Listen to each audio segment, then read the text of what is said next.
Vande Mataram Paschimanchal live देख रहे हैं आप। मैं हूं आपके साथ दीपिका सिंह। मुख्यमंत्री योगी आदित्यनाथ ने स्कूल छात्रों को 1,200 रुपए का तोहफा दिया है। सीएम ने 1.9 करोड़ छात्रों के लिए उनके अभिभावकों के खाते में जूता, मोजा, school uniform, sweater, school bag, pen, pencil, copy, rubber और कटर के लिए 1,200 रुपए ट्रांसफर किए हैं। ये कार्यक्रम इंदिरा गांधी प्रतिष्ठान में आयोजित किया गया। कार्यक्रम में कायाकल्प दिव्यांजलि पोर्टल का भी अनावरण किया गया। रिपोर्ट देखिए आप।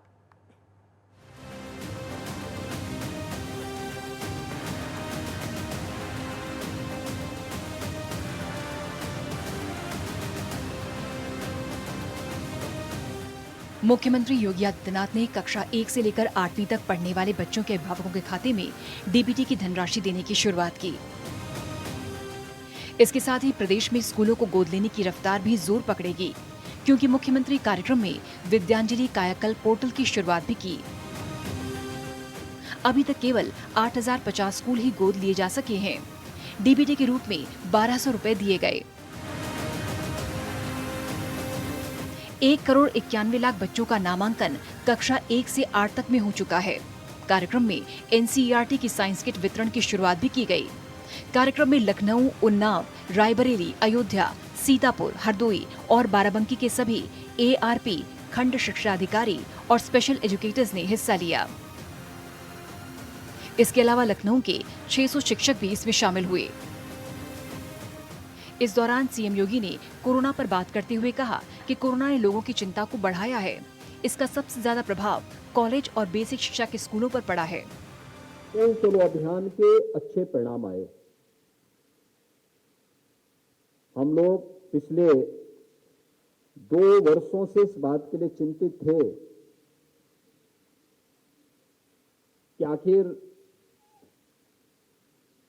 कोरोना महामारी के कारण पूरी दुनिया तबाह हुई है। जनजीवन बुरी तरह प्रभावित हुआ है। जीवन का प्रत्येक तबका किसी न किसी रूप में इस महामारी की चपेट में आया है और उससे प्रभावित हुआ है।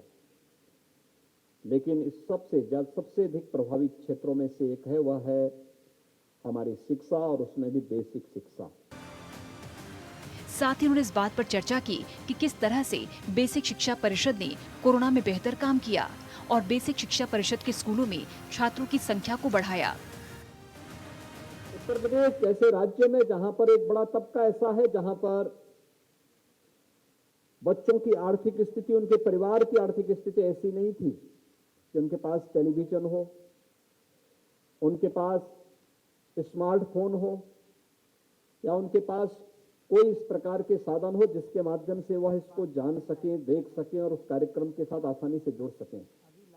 और फिर बेसिक शिक्षा परिषद की जो बेसिक शिक्षा की सबसे बड़ी बुनियादी आवश्यकता है वह कि वह एक ऐसी नाजुक उम्र है जहां पर बच्चे के लिए शिक्षक यानी अभिभावक के साथ साथ शिक्षक का व्यक्तिगत इंटरेक्शन बहुत आवश्यक होता है। और उस स्तर पर विगत 2 वर्ष पूरी दुनिया ने कोरोना महामारी के दौरान जिस भी परिस्थिति का सामना किया वह सबके सामने है। उन स्थितियों में जब हम लोगों ने स्कूल चलो अभियान इस वर्ष पुनः प्रारंभ किया तो मैं धन्यवाद दूंगा कि आज ये संख्या बढ़कर के 1,91,00,000 बेसिक शिक्षा परिषद के स्कूलों में पहुंची है, जिसमें ये बच्चे बेसिक शिक्षा परिषद के स्कूलों तक पहुंचने में सफल हुए। सीएम ने 2017 से पहले के स्कूलों और 5 साल बाद के स्कूलों में अंतर बताते हुए कहा कि पहले के स्कूलों में सिर्फ भावना के पेड़ थे। बच्चे होते थे तो शिक्षक नहीं होते थे, शिक्षक होते थे तो बच्चे नहीं होते थे। आइए अब आपको बताते हैं कि सरकार की तरफ से दी गई इस राशि का इस्तेमाल क्या क्या खरीदने में करना होगा।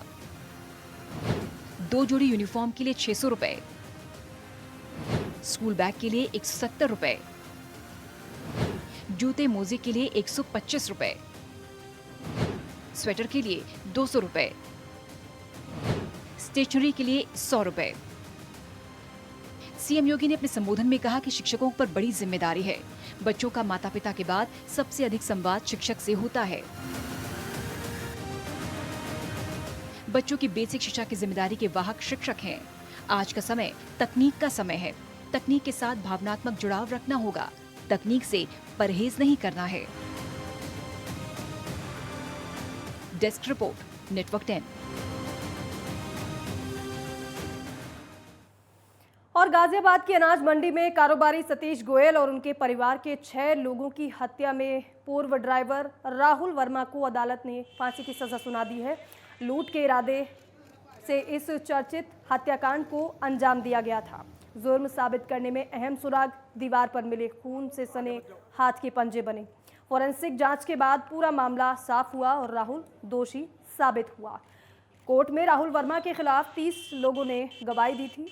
कोर्ट ने 9 साल बाद अपना फैसला सुनाया। 21 मई 2013 में घंटाघर क्षेत्र की नई बस्ती इलाके में खलचूरी कारोबारी सतीश गोयल और उनके परिवार के 6 लोगों को मौत के घाट उतार दिया गया था।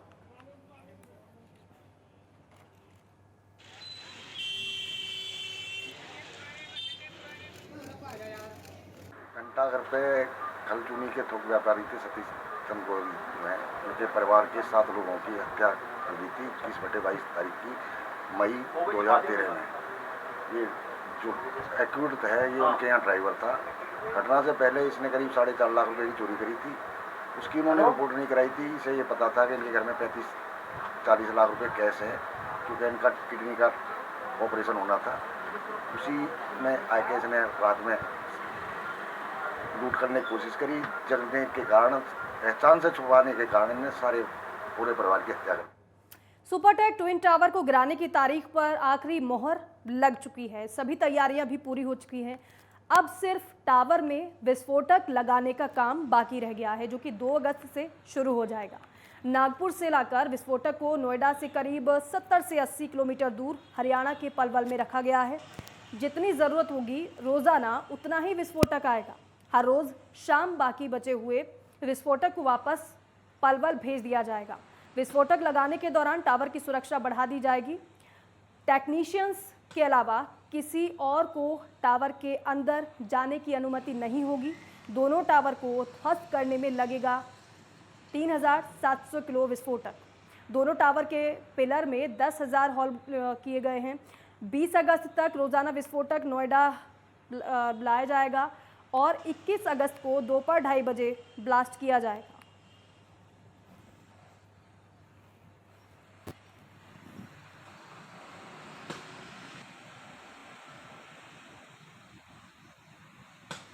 और बुलंदशहर में बेसिक स्कूलों में व्यवस्थाओं का जायजा लेने के लिए बीएसए और बीईओ ने निरीक्षण किया। स्कूलों में निरीक्षण के दौरान 14 शिक्षक अनुपस्थित मिले, जिसके बाद अनुपस्थित शिक्षकों का बीएसए वीके शर्मा ने 1 दिन का वेतन काट लिया। यह निरीक्षण बच्चों को मिलने वाली शिक्षा में सुधार करने के लिए किया गया था। जो शिक्षक अनुपस्थित मिले थे उनका 1 दिन का वेतन काटा गया है और उसके पीछे आशय वेतन काटने का यही है कि वो अनुपस्थित न रहें, समय से विद्यालय पहुंचें और अपना शिक्षण कार्य अच्छे से करें। और बुलंदशहर पावर कॉरपोरेशन के डिवीजन 5 में तैनात बिल बाबू पंकज गुप्ता का एक वीडियो तेजी से वायरल हो रहा है, जिसमें बिल बाबू पंकज गुप्ता की रिश्वत मांगते और रिश्वत लेने का हुनर वो दिखाते नजर आ रहे हैं। ये वीडियो आप देख रहे हैं, रिश्वत मांगते हुए बाबू का ये वीडियो तेजी से वायरल हो रहा है। रिश्वत लेने से पहले किसान को दलीलें भी दे रहे हैं। दरअसल किसान का बिल 18,000 रुपए का था, तो बिल बाबू ने पहले ही अपनी 6,000 रुपए की रिश्वत तय कर रखी थी। इस बीच रिश्वतखोर बाबू बिल रिवाइज करने के लिए 1500 रुपए मांगता हुआ दिखाई दिया। हुनरबाज रिश्वतखोर बिजली बाबू का ये वीडियो सोशल मीडिया पर अब तेजी से वायरल हो रहा है। तुम्हारी सेवा से कर देंगे, जो गुंजाइश से कर दो। भैया गुंजाइश तभी होगी ना जो तुमसे तय हुआ था। तुमसे क्या तय हुआ था बस आज बता दो इस दोनों के सामने। मैं तो चुप बैठा हूँ। आधे तय हुए थे 6,000 का फायदा हो रहा है। 3,000 मेरे थे, 3 में तुम 2.5 दे दो। 6 का 5 का तुम 6 का मैं तो कहूँ जितने का हुआ उतने मेरे को दे दो। बात करूंगी बात वो है ना कम ज्यादा 2,000 दे दो मेरे को। तुम 2,000 दे दो। 1000 अब इतना भी कमजोर मत करो उसे। ना ज्यादा इसी वो चीज में रख के लाई सर, ये कहते बिना अब उससे बात करिए 1000 रुपये रात हो गए। देखिए, आप लोगों के द्वारा कल आज संज्ञान में लाया गया है।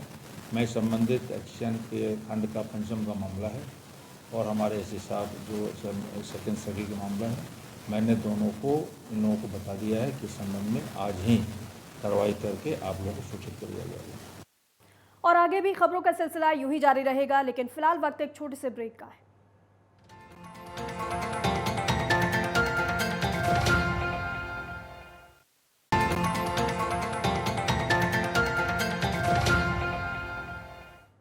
ब्रेक के बाद स्वागत है आप सभी का। भारत निर्वाचन आयोग के निर्देशानुसार वोटर आईडी में शामिल मतदाताओं से उनकी इच्छा के आधार नंबर लिया जाना आज से शुरू हो गया है। हालांकि उप जिलाधिकारी देवबंद ने बताया है कि भारत निर्वाचन आयोग ने एक व्यवस्था लागू की है जिसमें वोटर आईडी को आधार कार्ड से जोड़ा जाएगा। उन्होंने बताया है कि उसके लिए हमारे बूथ लेवल ऑफिसर्स के जरिए सभी मतदाताओं से आधार कार्ड लिए जा रहे हैं।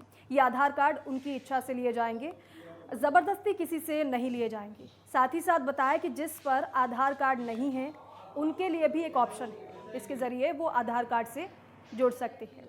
इसके साथ ही साथ अब 18 साल पूरे करने के बाद साल में 4 बार मतदाता सूची में नाम जोड़ा जा सकता है और ये पहले साल में 1 बार ही होता था, लेकिन अब निर्वाचन आयोग ने इसे साल में 4 बार जोड़ने की व्यवस्था कर दी है और ये व्यवस्था शुरू हो गई है।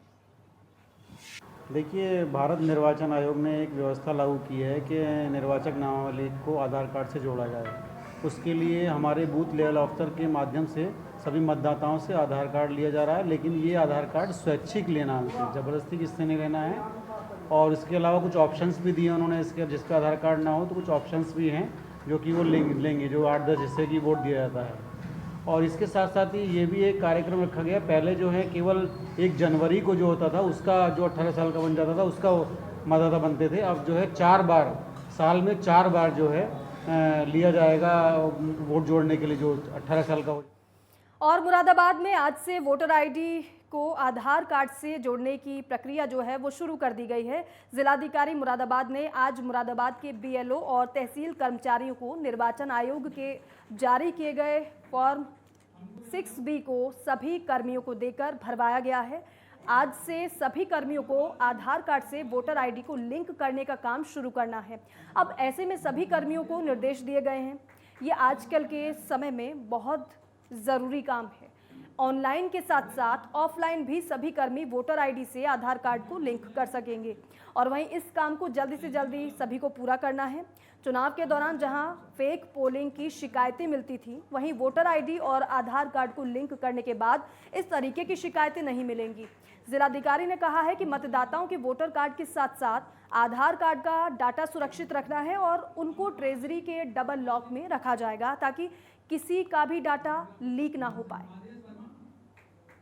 आज जो है जो मतदाता सूची हमारी भारत निर्वाचन आयोग की, उसको आज से आधार कलेक्शन शुरू कर रहे हैं, जिसमें आधार फीडिंग भी होगी। इस आधार की फीडिंग करने से जो सबसे बड़ी सहूलियत होगी मतदाताओं को, कि जो तमाम बार एक वोटिंग के आरोप लगते हैं या वोटर लिस्ट के पवित्रता को लेकर के आरोप लगते हैं, उसमें तमाम तरह की गलतियाँ होती हैं, कई बार डुप्लीकेसी होती है वोटर्स के नामों की, तो ये सब समस्याओं का से छुटकारा मिल जाएगा।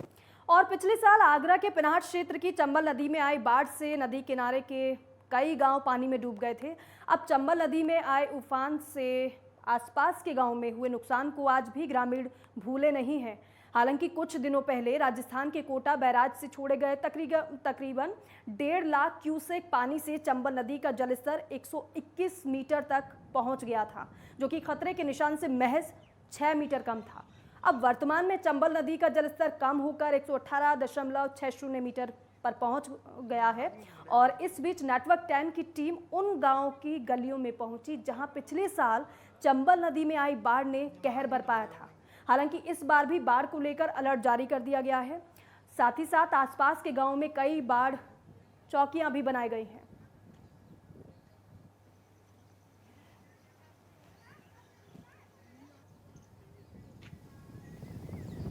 नेटवर्क 10 की टीम आ पहुंची है इस गांव में। यह गांव है चंबल के किनारे पर बसा हुआ है। इस गांव का नाम है उमरेटापुरा।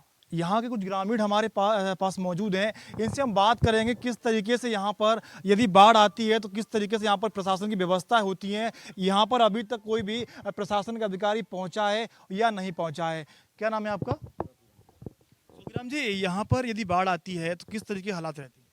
हाल तो मान लो खराब ही समझो। यहाँ तो वहाँ जाके बेड़ में जाके तम्बू लगा लेते हैं और मान लो नाच फांस सभी मान लो खराब ही है जाते, वही मकान फूट जाते हैं। लोगों का ऐसा मानना है कि जिस तरीके से बारिश हो रही है कहीं ना कहीं वो लोग रात भर जागते हैं कि पानी कितना बढ़ रहा है। भाई क्या नाम है आपका? मेरा नाम अवधेश है सर। अच्छा अवधेश भाई, ये बताइए यहाँ पर किस तरीके से प्रशासन व्यवस्था करता है? प्रशासन व्यवस्था तो जब करता है जब बाढ़ से पूरा प्रभावित हो जाता है। जब अगर पिछले वर्ष की बात किया है तो क्या हालात हुए थे यहाँ पर?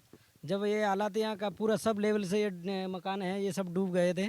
सब ऊपर जाके टीलों पे अपना अपना तम्बू लगा के रह रहे थे। तो क्या यहाँ पर कोई प्रशासन का अधिकारी पहुँचा है अभी देखने के लिए? नहीं अभी तो नहीं पहुँचा, मगर लेखपाल जी का फ़ोन आया था कि हम आएंगे तो एक दिन में कि बाढ़ आ सकती है। तो यहाँ के जो ग्रामीण हमारे साथ थे और भी कुछ महिलाएं हमारे साथ थे, इनसे भी हम जान लेते हैं किस तरीके से यहाँ पर हालात रहते हैं। क्या नाम है आपका? मिथिलेश। अच्छा मिथिलेश जी, ये बताइए यहाँ पर अगर बाढ़ आती है तो किस तरीके से हालात रहती हैं? क्या डर के साए में जीते रहते हैं और क्या क्या कब आती है, कब यहाँ से कुछ निकाल पाएंगे क्या नहीं निकाल पाएंगे, बच्चों भूखे रहोगे कि नहीं कुछ काट पाएंगे, नहीं डर के साए में जीते रहते हैं और क्या। पिछले साल क्या आपका मकान डूब गया था? सारा डूब गया, पानी उसके ऊपर छर्रा के कट गया। नुकसान हुआ था आप लोगों को? बहुत नुकसान हुआ। देखो ये भीत वगैरह फूटी है, घर भी अंदर से बड़ा फूटा रखा है, ऐसे ही रह रहे हैं, क्या करे डर के साए में। अभी आपको जो पानी बढ़ रहा है चंबल में, क्या डर लग रहा है आप लोगों को? डर तो लग ही रहा है कि कब आती है, कब सामान कुछ निकाल ले, नहीं निकाल पाए, जल्दी आ जाती है तो नहीं निकाल पाते, और थोड़ी घनी धीरे चढ़ती है तो थोड़ा सामान काट ले जाते खाने। बिल्कुल, जिस तरीके पर चंबल नदी का जो पानी भी बढ़ रहा है कहीं ना कहीं, तो यहाँ के जो ग्रामीण है इनको लगातार डर सता रहा है। ये ग्रामीण यहाँ पर सभी मौजूद हैं, ये डर के साए में जी रहे हैं। यदि यहाँ पर एक बार फिर से चंबल नदी चढ़ती है तो पिछले वर्ष जैसे हालात यहाँ पर हो सकती हैं। क्यों, अब ये तो आने वाला समय ही बताएगा कि चंबल किस तरीके से अपने हालात बयां करती है और चंबल का पानी बढ़ता है या नहीं बढ़ता है। मैं नरेश धाकरे, नेटवर्क 10 आगरा। और ग्रेटर नोएडा में प्रांतीय रक्षक दल की भर्ती में फर्जीवाड़े का आरोप लगा है, जिसमें युवाओं से 30 से 50 हज़ार की रिश्वत लेने का आरोप लगा है, जिसको लेकर कुछ लोगों ने जिलाधिकारियों को इसकी शिकायत की है। इसके बाद जिलाधिकारी ने जांच मुख्य विकास अधिकारी को सौंप दी है और इस बीच जांच अधिकारी ने भर्ती में शामिल अफसरों को नोटिस जारी कर जवाब मांगा है।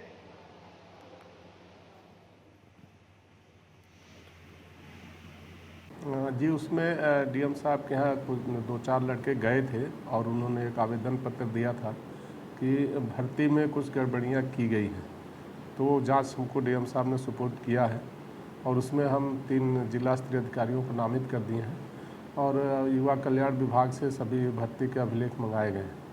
तो जो ही अभिलेख हमको मिल जाते हैं तो उसमें जाँच करके गुण दोष के आधार पर निर्णय किया जाएगा। हाँ, लेन देन का भी आरोप था और वो सारे शिकायती पत्र में लिखा है। वो शिकायतकर्ता हमसे आके विकास भवन में मिले भी थे, तो मैंने उनको बताया है कि ये प्रकरण काफ़ी 2-3 साल पहले से उन लोगों के बीच में चल। और गाजियाबाद के एलिवेटेड रोड पर तेज रफ्तार कार डिवाइडर से टकरा गई, जिसके चलते कार पलट गई और हादसे में कार सवार 2 व्यक्ति घायल हो गए। इसके बाद घायलों को इलाज के लिए अस्पताल में भर्ती कराया गया है। बताया जा रहा है कि कार गाजियाबाद से दिल्ली की तरफ जा रही थी और इसी दौरान रास्ते में यह हादसा हो गया। एलिवेटर पे यहाँ पे अभी तो गाड़ी बड़ी तेज़ी से जा रही थी और क्या कहते हैं 2 सवार थे इसमें, ये साइड में लग के अपने आप पलट गई और दोनों व्यक्ति बच गए। दोनों ठीक है? हाँ ठीक है। किधर की तरफ से आ रहे थे? नंदीग्राम की तरफ से आ रहे थे।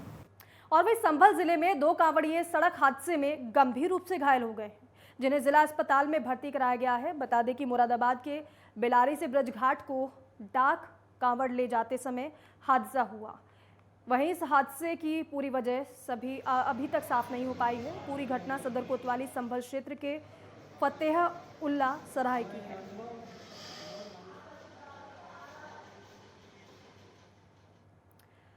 और फिरोजाबाद जिले में फोन के चुनौती की घटनाएं लगातार बढ़ रही हैं। एक ताज़ा मामले में थाना दक्षिण के जान मंदिर के पास फोन पर बात कर रहे एक युवक का फोन बाइक सवार बदमाशों ने छीनने की कोशिश की।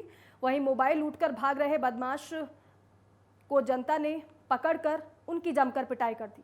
बता दें कि आक्रोशित भीड़ ने आधे घंटे से ज़्यादा देर तक दोनों बदमाशों की पिटाई कर दी, जिससे दोनों बदमाश लहूलुहान हो गए। वहीं घटना की जानकारी पर पहुंची पुलिस ने दोनों बदमाशों को घायल अवस्था में ट्रॉमा सेंटर में भर्ती कराया।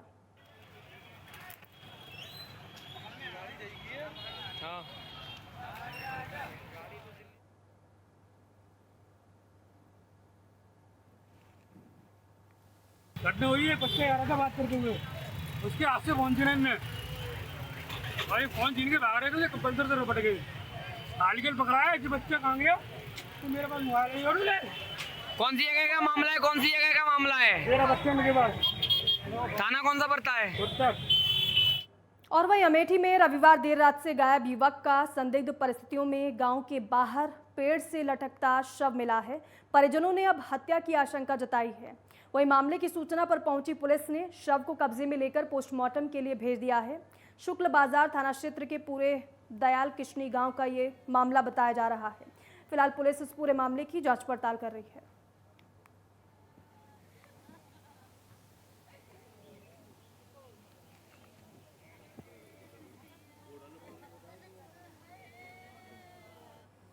और इन खबरों के साथ ही पक्षमांचल लाइव में बस इतना ही। आप देखते रहिए नेटवर्क 10। जय हिंद।